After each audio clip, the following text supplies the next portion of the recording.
Hello everyone, Rocco here, and today I'm going to be showing you how to get the most high quality footage out of your Autel Evo, and that requires you to shoot in 10-bit and in RAW.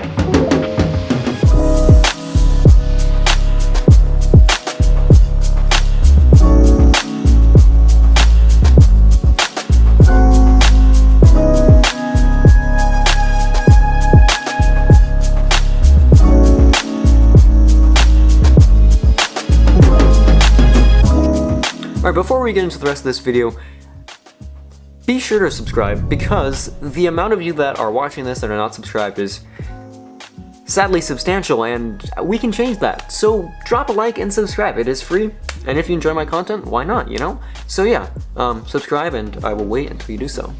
Alright, let's get on with the rest of the video. You better have subscribed. We're getting close to 1,000. I appreciate it. Anyways, yeah, let's on with the video. So shooting in 10-bit provides a lot of benefits. Now, it might not seem apparent at first because it does sometimes bring larger file sizes, but it is instrumental in getting the highest quality footage out of the Evo if you want to get the highest quality footage, because 10-bit, essentially, the Evo by default shoots in 8-bit for video. And for photos, it's obviously higher because photos are different and you're not constantly capturing data, which requires lots of processing. And if you're capturing all the sensor data at one time, that's called RAW, and the Evo does not shoot RAW for video. For photo, it shoots RAW. That's different. But for video, it shoots 8-bit and 10-bit, and you want to be shooting in 10-bit. Why? Because 10-bit has much more color information than 8-bit. Now, it's a larger file size and a different video codec, but the benefits are massive. For 8-bit, there are over 16 million different variations of color you can have.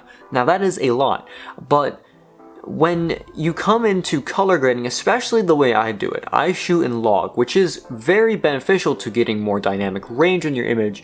However, when you try to color grade 8-bit footage, it can fall apart very easily, and that is what you saw if you watched the April montage.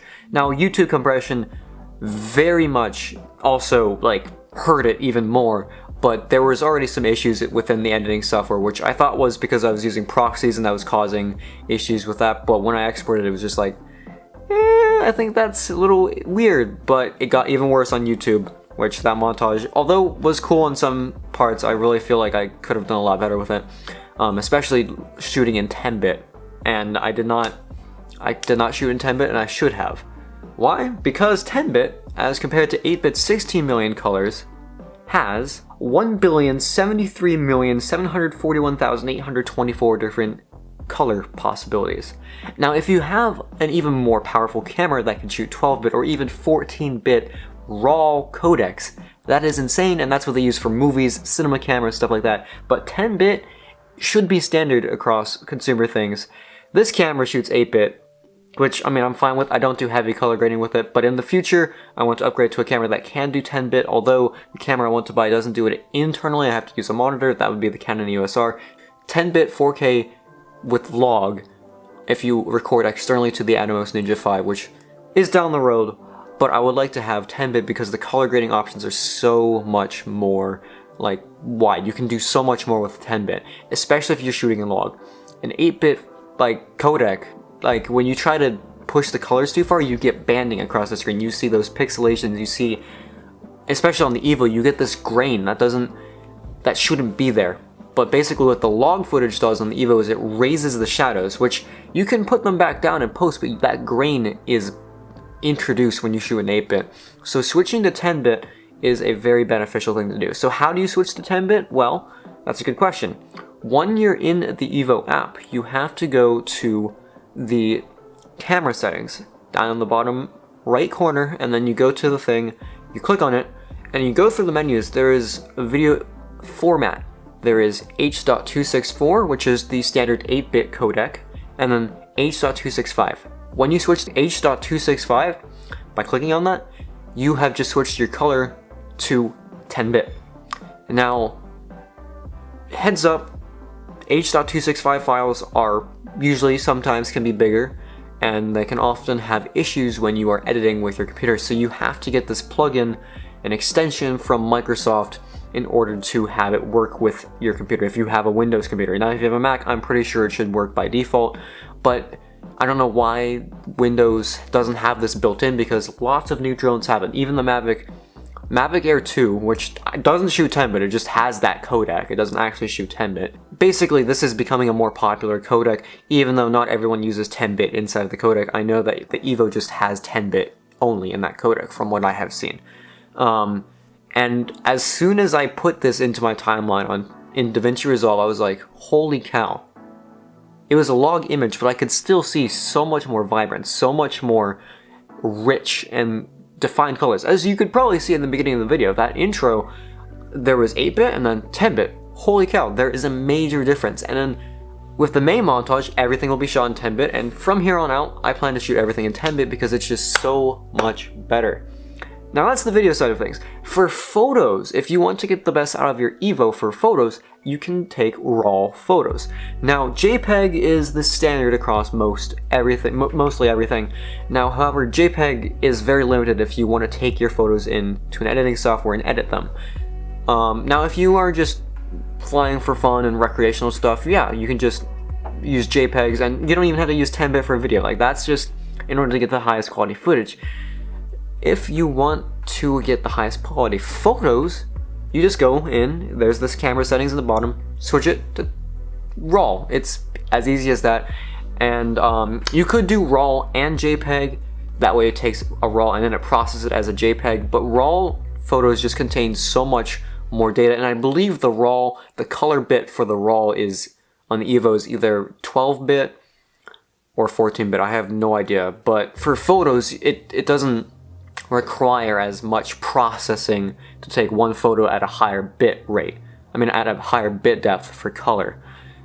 10-bit on the Evo, I have noticed a slight battery life decrease, I think. I feel like it's being more intensive on the processor. I don't know if that's actually correlating or if it's just my battery deteriorating over time.